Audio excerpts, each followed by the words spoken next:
Alhamdulillahi Rabbil Alamin. Wabihi nasta'inu ala umuri dunya waddin. Wassalatu wassalamu ala sayyidina Muhammadin asyrafil anbiya'i wal mursalin wa ala alihi wa sahbihi ajma'in, amma ba'd. Faqad qala Allah Ta'ala fil Qur'anil Karim wa huwa asdaqul qailin walladzina jahadu fina lanahdiyannahum subulana wa innallaha lama'al muhsinin. Sadaqallahul azim wa ballagha rasuluhun nabiyyul habibul karim wa nahnu ala dhalika minasyahidina wasyakirin walhamdulillahi rabbil alamin. Hadirin hadirat, Bapak, Ibu, Saudara, anak-anakku sekalian, yang mudah-mudahan kita semua dalam curahan rahmat, dalam taufik wal hidayah, dalam curahan ampunan, dan dalam keridhaan Allah Subhanahu wa ta'ala. Kajian kita kan fiqh, ya, yang sudah kita ketahui benar. Dari fiqh ada sebutan usulul fiqh. Saya ulang sedikit untuk nyambungin persepsi kita, ya gitu, pada pelajaran-pelajaran yang lalu. Usul fiqh yang merujuk kepada Al-Quran, As-Sunnah, Al-Ijma' wal Qiyas. Turun dari usul fiqh ini, dari berbagai ayat dan hadis yang dikumpulkan, sudah dipastikan bahwa dasar-dasar fiqh itu, usul fiqh itu adalah Al-Quran, As-Sunnah, gitu ya. Jadi Quran dipelajari dan kemudian diambil bagian yang tersurat dan tersirat di dalamnya. Jadi pada mantuk dalam istilah Arabnya dan mafhumnya, tertutur dan yang dipahami. Penuturannya gimana gitu, tapi mahaminnya gimana, itu kan nanti jadi fiqh.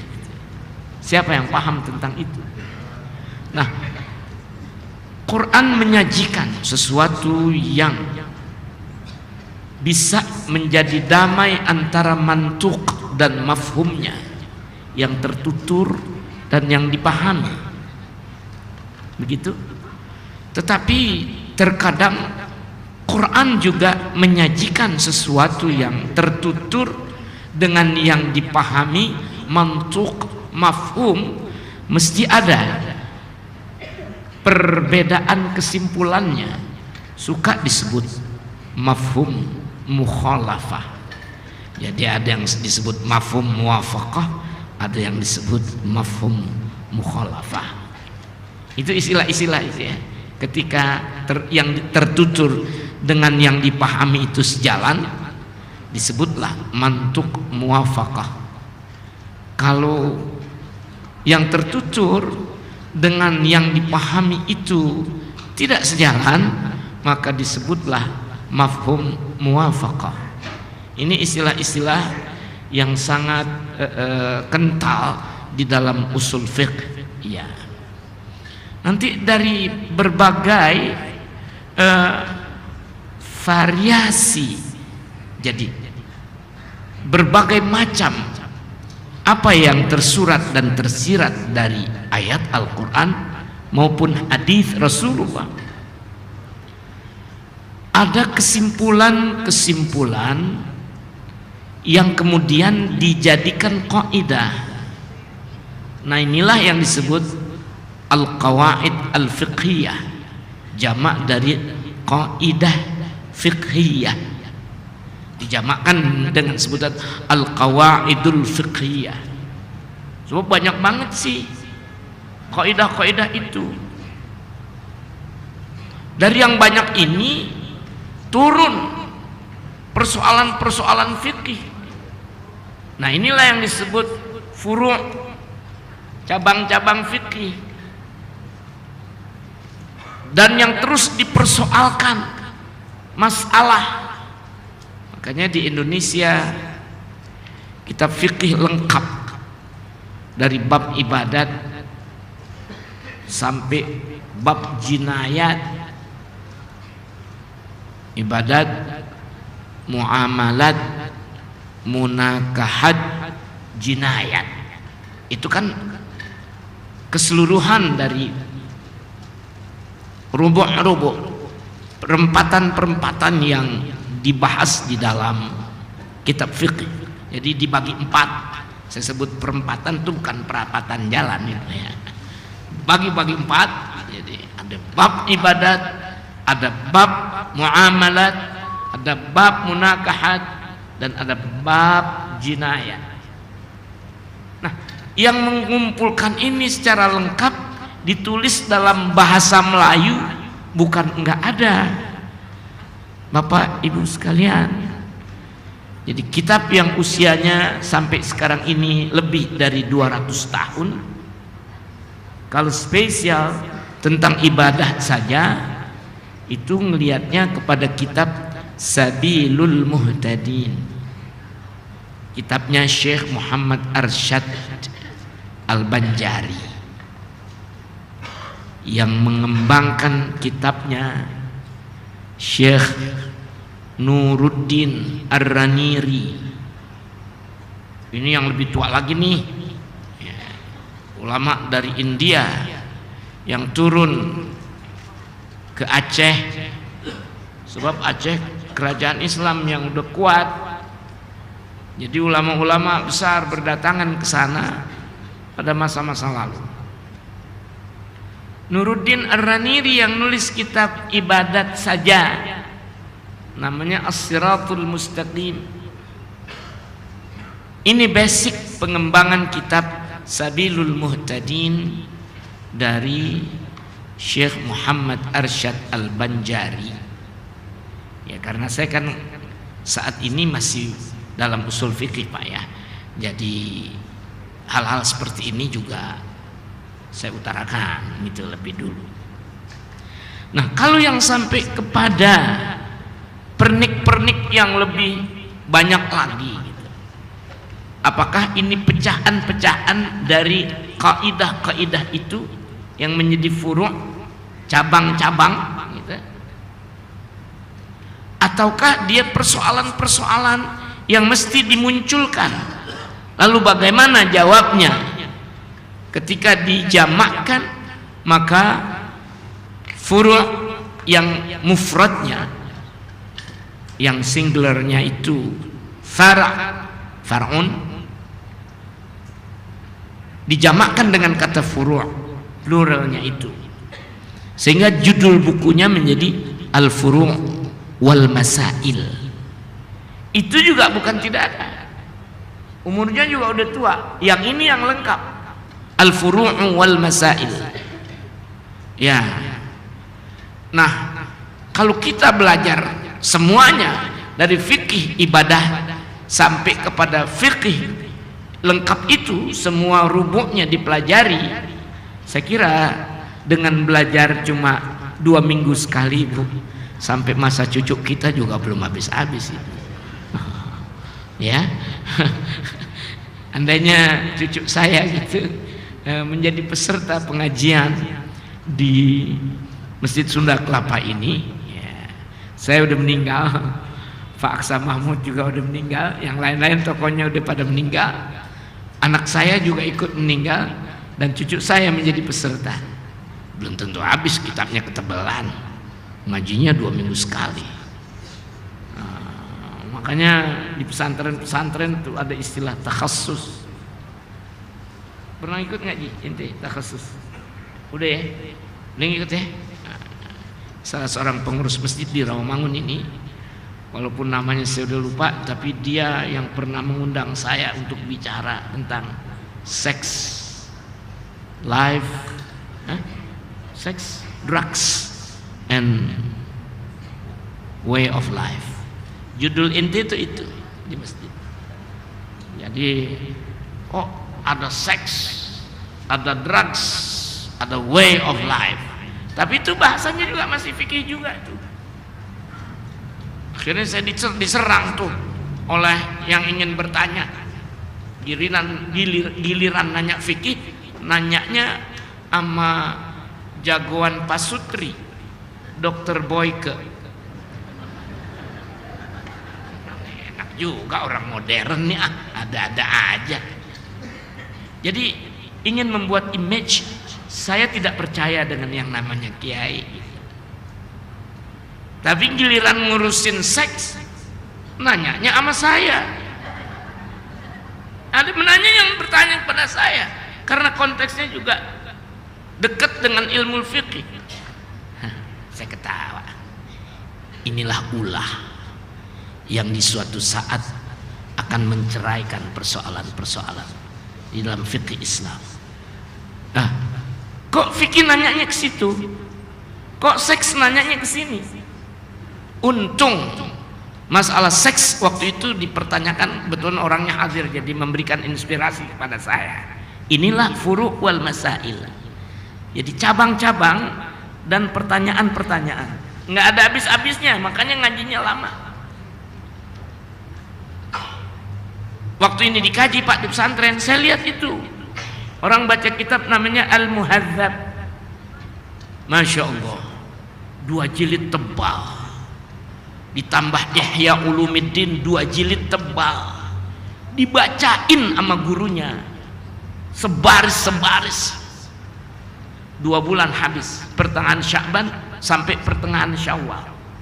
Tapi itu orang nyaris nggak tidur-tidur. Habis subuh ngaji terus menjelang zuhur, habis zuhur ngaji menjelang asar, habis bayang asar ngaji lagi sampai menjelang maghrib, baru berbuka. Selesai maghrib ngaji lagi sampai isya, ngaji lagi tarawih. Tarawihnya juga dicepetin, baca ayatnya cakep. Nun wal qalami wa ma yasturun, Allahu akbar. Biar 23 rakaat, ayatnya kecepatan. Karena mengejar bacaan ini, Pak. Jadi kalau itu dibaca dalam kajian seperti kita, ya sampai ke cucu saya nggak khatam. Itulah sebabnya diringkas pada kaidah fiqhiyah. Yang kaidah ini juga apa yang jadi rujukan, ya, sampai melahirkan seluruh kaidah fiqhiyah. Ternyata dikumpulkan oleh ulama yang 5 ini yang jadi materi kita sampai saat ini. Jadi ilustrasinya nanti, cabangnya, persoalannya ya yang kontekstual dengan masalah yang ada sekarang, kayak begitu. Tapi inilah kaidah-kaidah yang jadi rujukan, yang waktu saya bertanya kepada orang yang pernah mendapatkan nilai summa cum laude di Al-Azhar, terbaik se-Asia Tenggara. Maaf ya, bukan mentang-mentang beliau anak Betawi jadi saya sebut, kebetulan memang dia yang dapat summa cum laude di apa? Di Al-Azhar tahun 50-an itu. Terbukti disertasinya yang kemudian dicetak, dijual, baru 1 kali gebrak sudah habis di dunia internasional. Itu Dr. Nahrawi Abdussalam, anak Kuningan, yang engkong-engkongnya dulu menjadi konsultannya Snook Hurgronya. Ya, kan saya bilang furu' wal masailnya masalah yang kontemporer. Snook itu apaan sih dia? Dia itu Christian Snook Hurgronya, Belanda keturunan Yahudi. Riwayat tentang dia diteliti dengan rapi oleh guru saya di IAIN, Profesor Dr. Husnul Aqib Suminto. Dia tulis buku Politik Islam Hindia Belanda. Ya, biarin deh wawasan kita kalau ngaju kelamaan ibu, tapi yang ini jangan lewat, biar tahu. Ya, dia tulis buku itu pada masanya menjadi salah satu buku terbaik yang ditulis di Indonesia karena penelitiannya sampai dia ngirim surat ke Belanda, dia datang ke Belanda berkonsultasi dengan cucu-cucunya Christian Snookhurgronya sampai dia berkesimpulan Kristen itu Yahudi, ya. Tapi surat dari anak cucu Christian Snookhurgronya yang masih ada di sini menolak keyahudian kakeknya. Misalnya ada pebulu tangkis tahun 50-an sampai 60-an namanya Edi Yusuf, itu cucunya Snookhurgronya. Biarin aja, ini kan sejarah. Ibu-ibu juga banyak yang nggak ngalamin. Tan Yohok aja udah jadi engkong, tahu udah mati tuh belum tuh yang namanya Tan Yohok itu, ya. Itu dia sezaman. Itu sangat riskan pada saat Christian Snookhurgronya disebut sebagai Yahudi karena dia lihat, wong kakek saya suka tahajud kok. Kalau dia bukan Muslim, bagaimana dia memamerkan tahajud di dalam kamarnya sendiri? Dan saya tahu Snook itu melakukan sholat di tengah malam, nggak pakai dilihat orang. Anda bayangkan itu. Jadi kan konfliknya nih gede nih. Guru saya Pak Profesor Husnul Aqib Suminto, yang soal sejarahnya sih Masya Allah tuh, Masya Allah, orang yang semua bukan paragraf tapi seakan-akan kata yang sedikit saja, susunan kalimat saja itu footnote-nya begitu banyak, plek plek plek, nggak sampai satu paragraf footnote-nya itu udah berjejer di bawahnya. Artinya bukan saya yang ngomong, ini datanya, baca aja buku itu. Politik Islam Hindia Belanda. Ini banyak mahasiswa saya tahu nih. Ada mahasiswa saya juga di sini. Nah ini kemudian menimbulkan konflik yang berkelanjutan karena di Belandanya sendiri Christian Snookhurgronya, walaupun ketika di Mekah namanya sudah berubah menjadi nama Islam, kok saya lupa ya, Syekh Abdul Fattah atau Abdul, ada yang bisa tolong? Abdul Wahab atau Abdul Fattah? Bukan Abdul Wahab. Oke deh, namanya saya lagi error nih sekarang. Udah sih ratusan kali saya udah ceramahin ini di depan umum di murid-murid.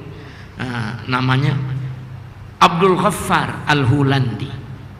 Syekh Abdul Ghaffar Al-Hulandi, orientalis yang paling berhasil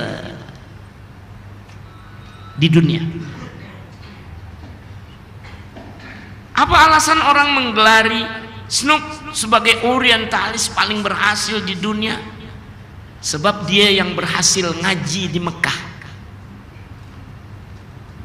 Pada waktu itu ibu, orang masuk ke kota Mekah mesti dilihat dulu udah disunatin apa belum, muslim apa bukan. Kan ini tertutup untuk yang ghairu muslim, yang bukan muslim. Kok dia bisa masuk kayak begitu? Apakah dia udah benar-benar Islam atau bagaimana cara dia? Wallahu a'lam. Saya tidak dengar ada yang memeriksa sampai ke situ. Pendek kata dia udah masuk aja dan namanya diganti Abdul Ghaffar Al-Hulandi. Abdul Ghaffar si anak Holland, anak negeri Holland ini ya. Apakah dia berhasil belajar di sana? Memang dari sininya dia udah pinter duluan. Kan dia guru besar dalam bahasa Arab pada usia 25 tahun di Leiden. Jadi datang ke sini, kalau urusan-urusan fikih masih nanya juga sama orang Jakarta itu. Kayak model nih cucunya namanya Nahrawi Abdus Salam menjadi summa cum laude di Al Azhar. Nah kakeknya yang masjidnya namanya Baitul Mughni, kalau kelihatan di apa itu, di jalan bukan Rasuna Said ya, jalan kalau kita dari apa sih namanya yang ke arah Gatot Subroto ya, Gatot Subroto, kita lihat masjid itu. Oh itu dia masjidnya Guru Mughni yang non kooperatif terhadap Belanda. Deh saya nggak panjangin deh. Pokoknya dia tuh rujukan dalam soal fikih pada Snook yang terbaik sebagai apa? Sebagai orientalis. Karena waktu pulang dari Mekah itu dipukulin marawis, ibu bapak pakai marawis kayak anak sekarang nih. Pertanda nih yang pulang nih bukan orang kelas bawah nih, pakai rebana sampai disebut Sayyidu Ulama Hijaz, Sayyidu Ulama Jawi. Jadi penghulunya para ulama Indonesia. Indonesia kan kalau di sana Jawi, orang Filipina aja masih Jawi, Thailand Jawi juga. Kayak begitu, sebutan Jawi populer banget. Dikira orang Indonesia Jawa semua, nggak taunya ada Sumatera, ada Kalimantan, ya. Tapi mereka menyebutnya Jawa. Disebutlah Snook Sayyidu Ulama Jawi. Saya kaitin sini ya, Mas, yang saya tanya ini Ustaz. Tadi itu masalah furu' wal masail, cabang-cabang dan masalah-masalah.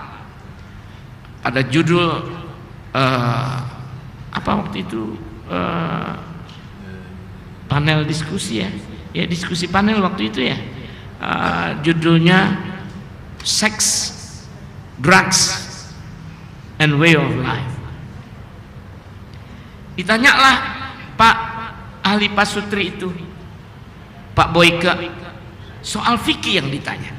Saya ingin bertanya soal fikih tapi kepada Dr. Boyke. Boyke langak-langok, ya tiba ngejawab gampang ya, toh dia juga nggak kenal usul fikih apaan, apalagi furuk-furuknya, masailnya. Tapi karena saya udah ditanya ya saya jawab. Saya agak sedikit terpana pada waktu itu. Dan ditanyalah saya, bagaimana Pak Kiai setuju bahwa di tempat yang mulia seperti ini kok didiskusikan masalah seks? Apa boleh ngomong seks di dalam masjid? Ini pemerhati yang cerdas ini, tapi dengan perasaan yang dalam ya, terhadap penghormatannya ya, penghormatannya terhadap masjid itu. Masya Allah, saya ditanya ini drugs kan berbahaya ya buat masyarakat ibu ya, yang dibilang zat-zat aditif gitu disebut drugs kayak gitulah ya. Saya sih dengar-dengar juga kan kalau istilah begitu di koran juga ada, di mana juga ada. Oke. Lalu apa kaitannya dengan way of life? Selesaikah way of life itu dengan bantuan drugs yang berakhir secara tragis ketika bintang atau artis di barat pada masa itu yang namanya Janis Joplin, David Koresh bunuh diri beramai-ramai. Itu akibat dari drugs, yang ketika dimasukin ke Indonesia jadi masalah gede-gedean. Padahal sejarahnya udah begitu buruk soal drugs. Nah, si artis yang namanya Janis Joplin itu kan lagi hamil, dia bunuh diri. David Koresh itu 300 lebih kan prajuritnya ngikutin mazhab dia, mazhab yang selalu tergantung pada drugs. Bunuh diri yuk bareng-bareng, enak. Hidup ternyata nggak enak juga. Mudah-mudahan masih banyak yang ingat omongan saya ini, sebab ini omongan yang ada di tahun 80-an atau 70-an ya, 78 kayak gitu ya. Jadi waktu itu remisi lado, do remi fa si la si do, Yopi Tambayong ya, ngomongnya masih asyik tentang orang Indonesia. Disebut kupingnya itu kuping besi tua. Jadi nggak boleh mendengar sesuatu yang modern lalu berontak karena masih kuping besi tua. Tapi saya lihat beberapa tahun kemudian ya remeh yang kagak-kagak aja. Jadi engkong-engkong bapaknya Siti Nurbaya. Itu udah lebih tua lagi tuh besinya itu. Bisa mudah-mudahan disambungin dengan omongan. Saya menjawab kesini ya, pertanyaan yang ditanyakan kepada saya, dan ini contoh dari furu' wal masail. You kenapa ngajarin soal seks di masjid? Begini, you yang nanti bikin keputusannya. Kalau seks itu memang sesuatu yang haram, tanpa melihat sisi-sisi sampingannya, melihat seks aja, kan yang haram seks itu berzina. Tapi yang sunnat itu seks yang dilakukan secara benar dengan syariat. Wa fi bud'i ahadikum sadaqah. Mudah-mudahan ibu-ibu, bapak-bapak, anak-anak saya ingat nih beginian. Ini hadisnya sahih. Wa fi bud'i ahadikum sadaqah. Pada hubungan badan yang kau lakukan terhadap istrimu pun punya nilai sedekah. Kau sedang melakukan sedekah kepada istrimu. Hadis Rasulullah. Jadi kalau konteks itu diarahkan kepada seks yang menyimpang, berzina, haramlah dia. Begitu kan, Ibu? Barangkali boleh muncul pertanyaan seperti itu, kayak gitu. Tetapi bila engkau melihat seks sebagai sedekah suami terhadap istrinya, yang disebut sedekah itu bukan haram, sunnat. Ketika kita mempelajari hukum-hukumnya, ada yang haram, ada yang sunnat. Ini jangan lihat seksnya doang, inilah ilmu fikih.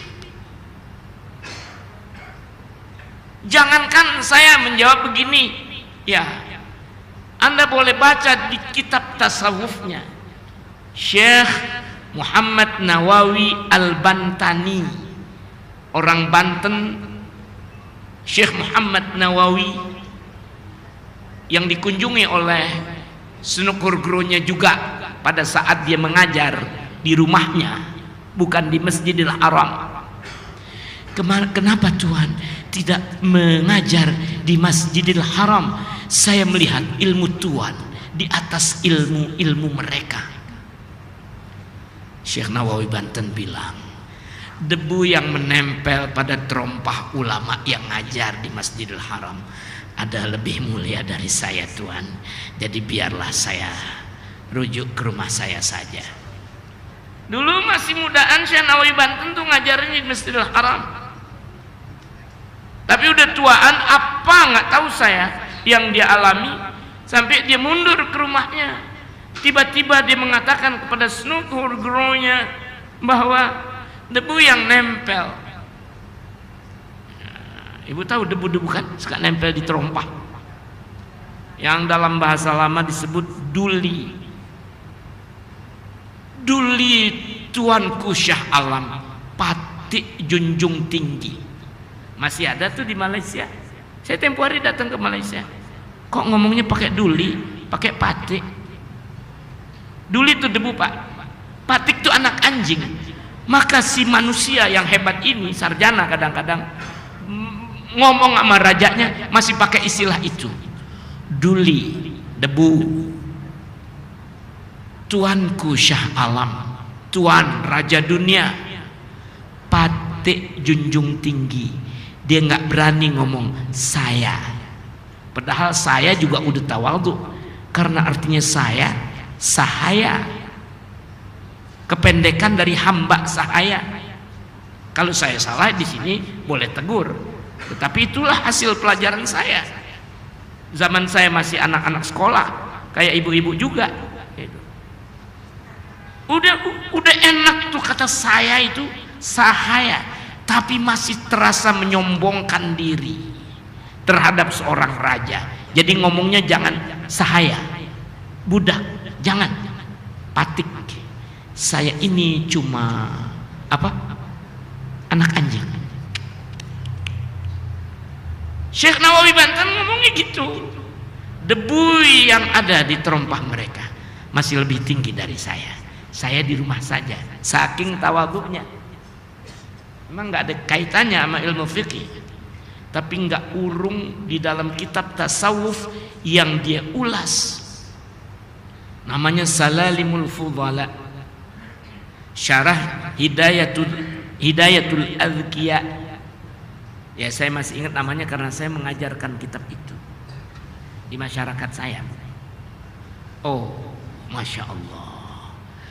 Pada kesempatan tertentu Syekh Nawawi Banten masih menuliskan ketika nyambung persoalannya antara ini dengan masalah itu, ya.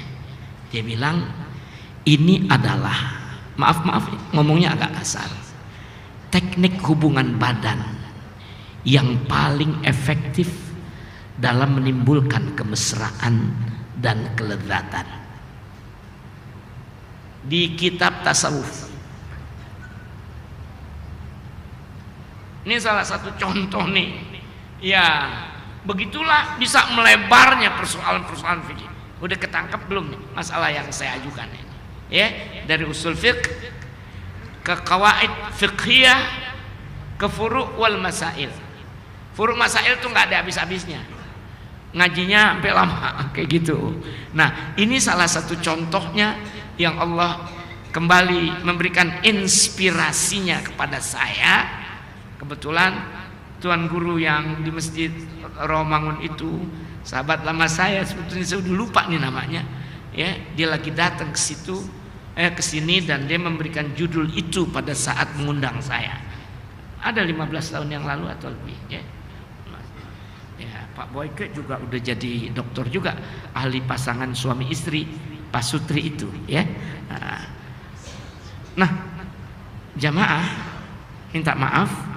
Jadi di sini saya membacakan dulu kaidah-kaidah yang dikatakan jadi rujukan 5. Dr. Nahrawi saya tanya, dia jagoannya soal fikih itu, summa cum laude itu. Saya tanya, sebetulnya di antara kaidah-kaidah yang ada itu, kalau ke Quran merujuknya kemana? Cuma merujuk kepada satu ayat, Pak Saifuddin. Saya waktu nanya juga udah jadi bapak-bapak. Ya, ya, cuma merujuk kepada satu ayat. Ribuan kaidah ini, Syekh. Iya. Larinya ke 5 kaidah. 5 kaidah ada yang sangat penting dalam mengangkat basic hukum, yaitu satu ayat. La tazlimun wa la tuzlamun. Gampang nggak ngingetinnya tuh? La tazlimun wa la tuzlamun. Ini orang yang udah mengembara di dunia fikih secara luar biasa, sampai disertasinya itu Al-Imam Syafi'i fi madhhabaihil qadimi wal jadid. Imam Syafi'i dalam dua mazhabnya, yang dulu dan yang kemudian. Buku itu laris benar. Terus sekarang diterjemahkan, saya lihat di JIC. Yang nerjemahin juga komandannya Pak Zaki Mubarok, salah seorang dewan pakar di masjid kita yang kita cintai.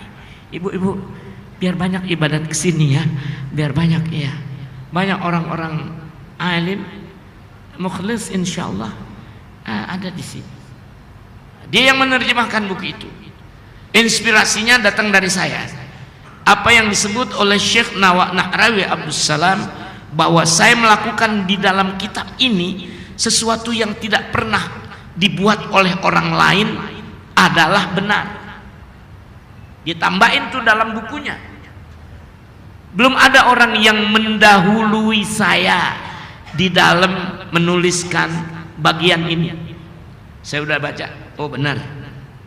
Sebab dia membuat peta dari seluruh ulama-ulama mazhab Syafi'i di daerah utara, di daerah selatan, di daerah ini, di daerah itu.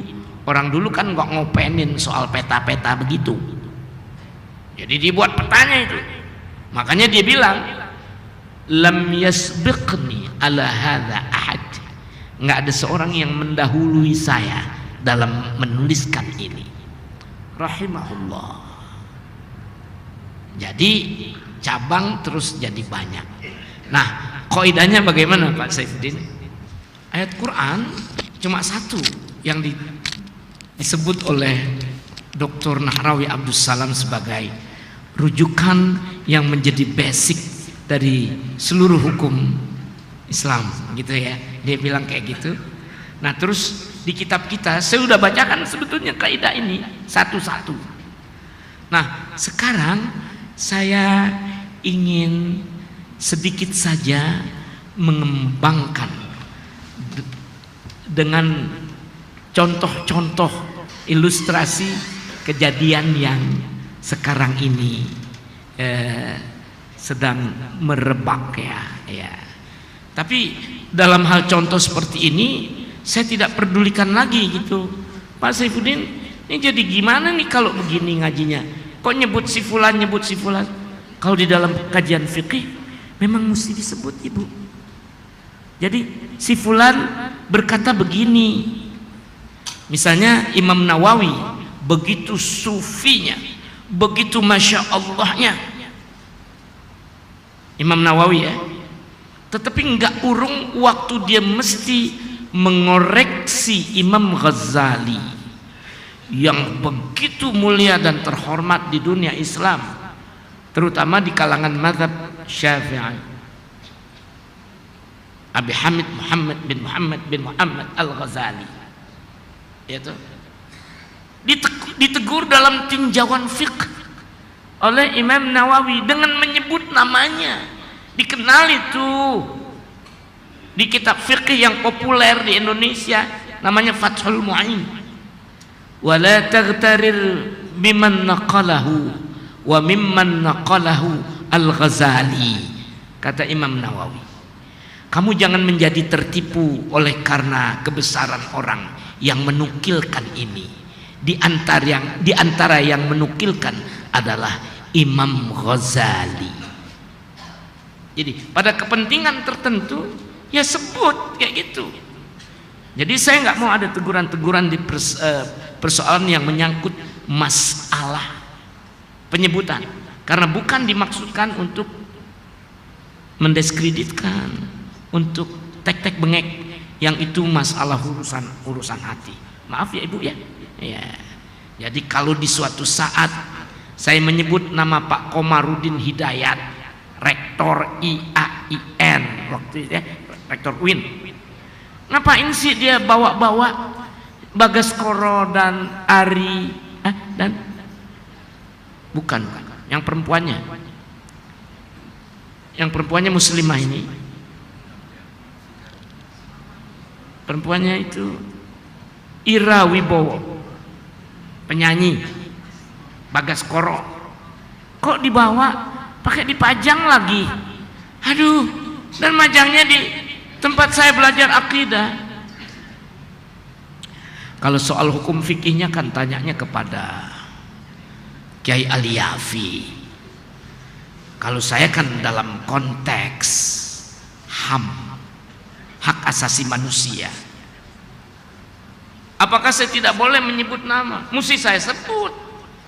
Begitu loh, untuk mendudukkan persoalan benar apa enggak ini, kayak gitu. Bawa-bawa masalah beginian sampai disosialisasikan, di win. Kalau dalam hal-hal yang begini, karena bukan dimaksudkan menghibahkan orang, tetapi mengokohkan persoalan, maka saya harap, atau saya tidak berharap untuk Anda melarang saya, dan saya juga tidak mengharapkan Anda menegur saya dalam soal beginian. Mengharap atau tidak mengharap, saya lakukan juga, gitu. Karena ini kewajiban dalam konteks ilmu, kayak gitu. Nah, di suatu saat Anda akan mendengar hal yang lebih serem-serem lagi, tapi basicnya syar'i. Nah, bolehkah persoalan begini hanya ditunjukkan dalam basic hak asasi manusia? Kan Anda bapak bawanya pada komunitas ini, kayak gitu. Udah, nanti akan panjang lagi deh ya. Karena kebetulan kan kita baru dikunjungi oleh duta besar Amerika Serikat. Ibu ada yang hadir nggak? Oh, nggak ada ya, sepi saya lihat. Bapak nggak ada ya? Pengurus yang ada itu juga nggak semuanya. Faruk juga nggak ada, saya lihat itu. Nah, ya, datang sini. Faruk ada ya? Oh, yang negurin saya, lupa saya. Oh, Faruk. Siapa Pak Scott Marshall ya? Pak Scott Marshall kan orangnya Masya Allah, lemah lembut, bagus, pikirannya cemerlang, tek-tek bengetnya banyak deh. Tetapi terkait dengan al-umuru bimaqasidiha, segala perkara itu tergantung tujuan-tujuannya. Ini kaidah yang pertama. Saya udah 2 kali sebelumnya ketemu Scott Marshall, diundang ke rumahnya, dekat-dekat sini juga rumahnya ini, dekat Bapak Nas itu ya, ada masuk sini. Kita dari PBNU diundang. Pertanyaan, hebohnya masyarakat dengan datangnya Lady Gaga. Udah Lady Gaga dia ini. Pertanyaannya adalah, gimana begini dan begitu? Kok ini masuk di sini meresahkan? Tapi Bu, kepanjangan ya pengajian kita udah nih ya. Tapi sabar dikit aja ya untuk Lady Gaga. Dia menjawab dengan baik. Kami bersyukur bertemu dengan orang Indonesia pada hal tertentu. Kami harus merasa di bawah moralitas orang Indonesia, kesopanannya, tutur katanya. Tetapi ada hal-hal lain gitu, yang dimiliki oleh orang Indonesia tidak dimiliki oleh orang Amerika. Seperti itu misalnya, tutur kata, sopan santun. Tapi ada hal yang dipunyai orang Amerika yang belum ada di sini, di Indonesia. Ya, kalau di sini kan Lady Gaga begini. Kami tidak bisa menahan itu. Bila ada peminat-peminat terhadap satu bentuk hiburan, maka hiburan itu diminati. Orang Amerika tidak punya kemampuan untuk mengatakan ini sebagai satu kesalahan, karena ada yang demen bayar tiketnya aja 1 juta lebih untuk nonton, dan yang nonton itu bukan orang bodoh, anak sekolah, mereka pencinta seni. Begitu dia menjawab. Apakah pencinta-pencinta seni ini harus kami larang? Karena mereka juga punya hak untuk menikmati apa yang mereka rasakan. suatu hiburan buat diri mereka. Lady Gaga kami lihat dinantikan orang, dan mereka mau membayar untuk menyaksikannya. Bengong nggak kita, Bu, dijawab begitu? Saya sih bengong waktu itu. Tapi saya nanya lagi dong. Begini, kan tuh Lady Gaga di mana-mana udah diusir. Orang Cina aja nggak mau terima Lady Gaga.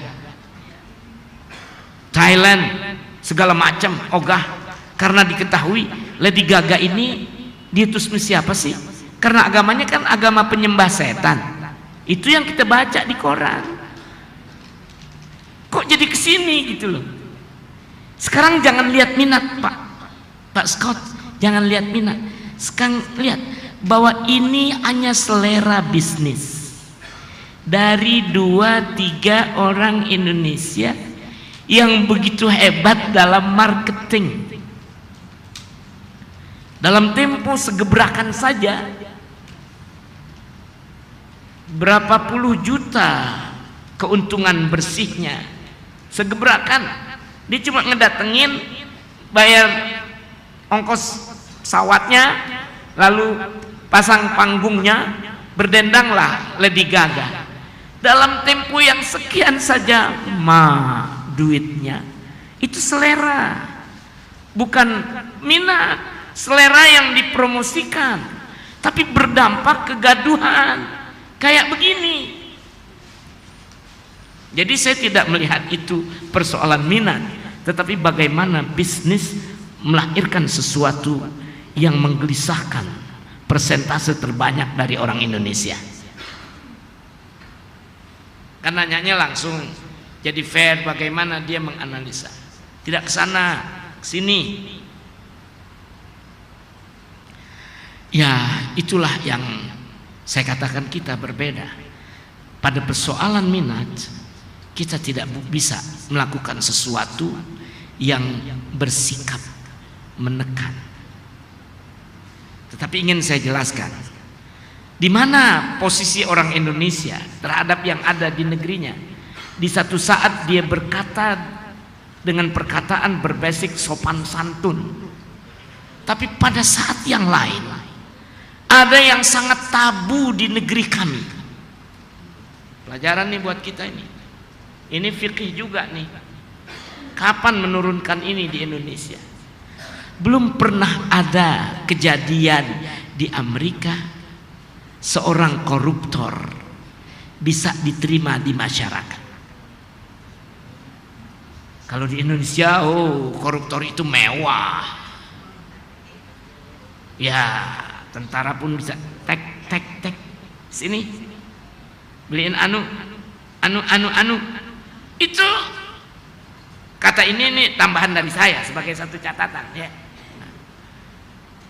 Di negeri kami sampai jangan terkejut bila veteran koruptor itu keluar dari penjara di suatu saat ditimpuk orang dengan batu. Jangan jadi keheranan. Itulah pelanggaran moralitas yang ada di negeri kami. Kalau begini, ya kita nggak usah berdebat dong, Pak.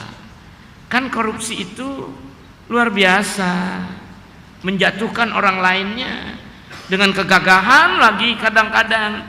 Jadi yang nuntut justru yang salah.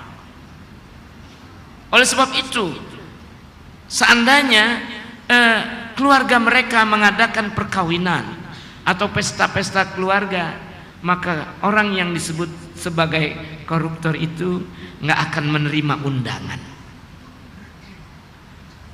Aneh nanya nih sama peserta, bagaimana kalau begitu?